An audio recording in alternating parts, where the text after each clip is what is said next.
चलिए नमस्कार दोस्तों, मैं आप लोगों के समक्ष फिर से उपस्थित हूँ एक नए टॉपिक के साथ। और यह टॉपिक है, इससे पहले हम लोगों ने पढ़ा था प्रतीकात्मक अंतःक्रियावाद, सिंबॉलिक इंटरेक्शनिज्म।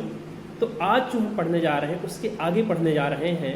आज हम पढ़ने जा रहे हैं सामाजिक अंतःक्रियावाद से संबंधित कुछ प्रमुख अवधारणाएं। ज़्यादा समय न लेते हुए सबसे पहली अवधारणा मैं बता रहा हूँ। पहली अवधारणा है मन, जिसे इंग्लिश में कहा जाता है माइंड। मन क्या है, इस पर बात करते हैं। मन मस्तिष्क से एक अलग अवधारणा है। मन को इंग्लिश में कहा गया है माइंड और मस्तिष्क को इंग्लिश में कहा गया है ब्रेन। ब्रेन जो है शारीरिक वस्तु है। ब्रेन जो है एक शारीरिक वस्तु है जो कि शरीर का एक पार्ट है। मस्तिष्क जिसे हम कहते हैं वह एक शारीरिक वस्तु है और हमारे शरीर का हिस्सा है।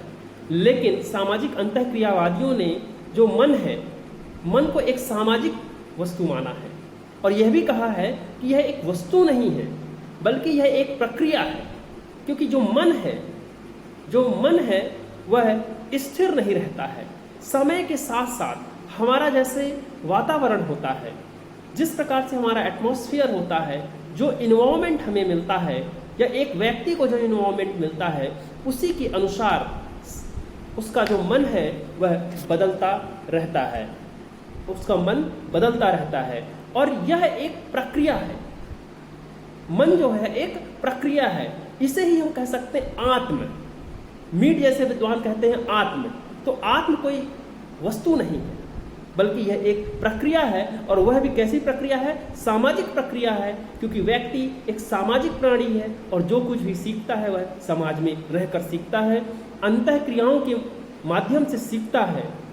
तो मन जो है कोई वस्तु नहीं है बल्कि एक प्रक्रिया है और एक सतत प्रक्रिया है। क्योंकि व्यक्ति समाज में रहते हुए विभिन्न पदों को धारण करता है और उन पदों को धारण करने के साथ ही उससे संबंधित जो भूमिकाएं होती हैं उन भूमिकाओं का निर्वहन करता है।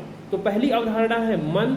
तो आप ये समझ गए होंगे कि मन और मस्तिष्क, माइंड एंड ब्रेन, दोनों में क्या फर्क समझा है सामाजिक अंतःक्रियावादियों ने। ये मैं जो कुछ भी बता रहा हूँ मैं अपने से नहीं बता रहा हूँ। सामाजिक अंतःक्रियावादियों ने मन और मस्तिष्क, माइंड एंड ब्रेन में जो डिफरेंस बताया है वही चीज़ मैंने आपको बताई है।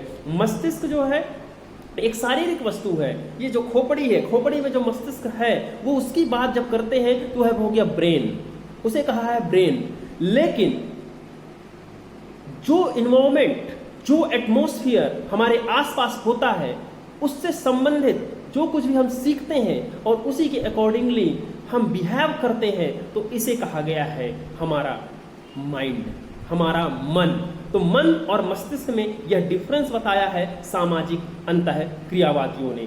दूसरी एक अवधारणा बताई है सामाजिक अंतःक्रियावादियों ने, विचार एवं अंतःक्रिया। विचार एवं अंतःक्रिया। विचार उसे कहेंगे आप जब सेल्फ इंटरेक्शन करते हैं, जब आप सोचते हैं तो आप सेल्फ इंटरेक्शन करते हैं। खुद आपस में अपने आप में ही, खुद अपने आप में ही आप सोचते हैं तो इसे सेल्फ इंटरेक्शन कहेंगे। यह विचार, आपकी अंतःक्रिया जब अपने आप से हो, किसी विषय पर जब आप खुद सोचते हैं, स्वयं सोचते हैं, तो यह आपकी सेल्फ इंटरेक्शन है। खुद के साथ बातचीत होती है तो यह सेल्फ इंटरेक्शन हो गया। इसे कहते हैं विचार। और जो अंतःक्रिया है, अंतःक्रिया कैसे होती है, अंतःक्रिया किसे कहते हैं, मैं एक छोटी सी बात कहूँगा। आपने किसी से कुछ कहा, ये एक्शन हुआ। आपने किसी से कुछ कहा, यह एक्शन हुआ। सामने वाले ने उसका रिस्पॉन्स दिया, यह रिएक्शन हुआ। और एक्शन और रिएक्शन के मिलाने से जो बातचीत होने लगती है, दिस इज कॉल्ड इंटरेक्शन। इसे ही कहेंगे अंतःक्रिया। और यह जब बातचीत सामाजिक मुद्दों पर होती है तो इसे ही कहा जाता है सामाजिक अंतःक्रिया। तो विचार एवं अंतःक्रिया, तो विचार एवं अंतःक्रिया आप समझ गए होंगे कि जो विचार है वो सेल्फ इंटरेक्शन है। अपने आप से बातचीत करना, अपने आप ही किसी विषय पर सोचना, मतलब अपने आप से बातचीत करना है। तो विचारना जो है खुद के साथ अंतःक्रिया और अंतः क्रिया जो है जब दूसरों के साथ आप क्रिया और प्रतिक्रिया करने के माध्यम से जो चीज़ जो प्रक्रिया होती है आगे बढ़ती है उसे कहते हैं अंतः क्रिया। तीसरी एक अवधारणा बताई है अंतःक्रियावादियों ने, सामाजिक अंतःक्रियावादियों ने, वह है अर्थ एवं संकेत, मीनिंग एंड सिंबल। दुनिया में जितने भी सिंबल हैं, हर सिंबल के अपने अर्थ हैं और ये दुनिया जो चल रही है वो सिंबल के कारण चल रही है, संकेतों के कारण चल रही है, प्रतीकों के कारण चल रही है। अर्थ एवं संकेत, ये तीसरी अवधारणा है। हर संकेत का अर्थ कुछ ना कुछ अर्थ होता है। दुनिया में चाहे कोई भी संकेत हो उसका अर्थ अवश्य होता है। यह बात अलग है कि हमें सभी संकेतों के अर्थ पता नहीं होते हैं। जब हम कोई आपस में बातचीत करते हैं, हम जो भी बोलते हैं वह संकेत ही है, वह प्रतीक ही है। सामने वाला जो कुछ बात कह रहा है, मैं यदि कोई बात कह रहा हूं तो ये सिंबल है, और यदि सामने वाला मेरी बात को नहीं समझ पा रहा है मतलब मेरे संकेतों को सामने वाला नहीं समझ रहा है।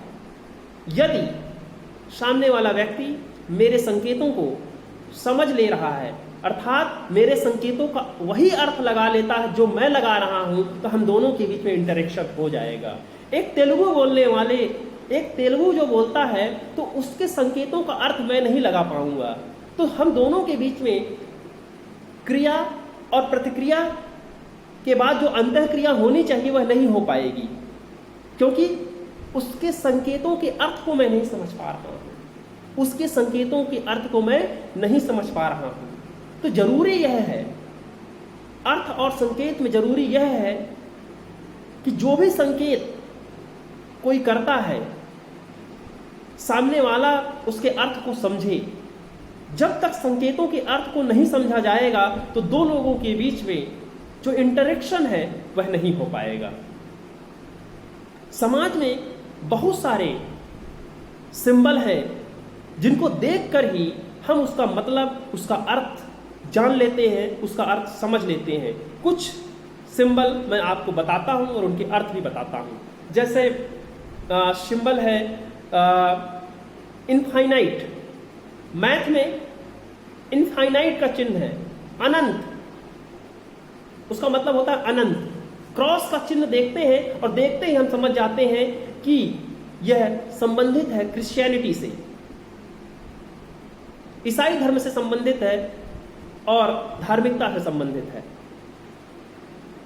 गुलाब, जैसे ही हम गुलाब को देखते हैं तो हमें समझ में आ जाता है कि ये प्रेम का प्रतीक है, प्रेम का प्रतीक है, और बहुत सारे लोग इसका प्रयोग करते हैं। ऐसे ही झंडे में बताने की जरूरत नहीं पड़ती है, रेड झंडे में यदि लाल रंग है तो समझ लीजिए वह वैलोर, वीरता का प्रतीक है। व्हाइट कलर है तो पीस, शांति का प्रतीक है। ब्लू कलर है तो समझ लीजिए फ्रीडम का प्रतीक है। ऐसे ही व्हाइट स्कल्स कभी कभी आप देखते हैं, काली खोपड़ी या सफेद खोपड़ी, तो समझ जाते हैं यह प्रतीक।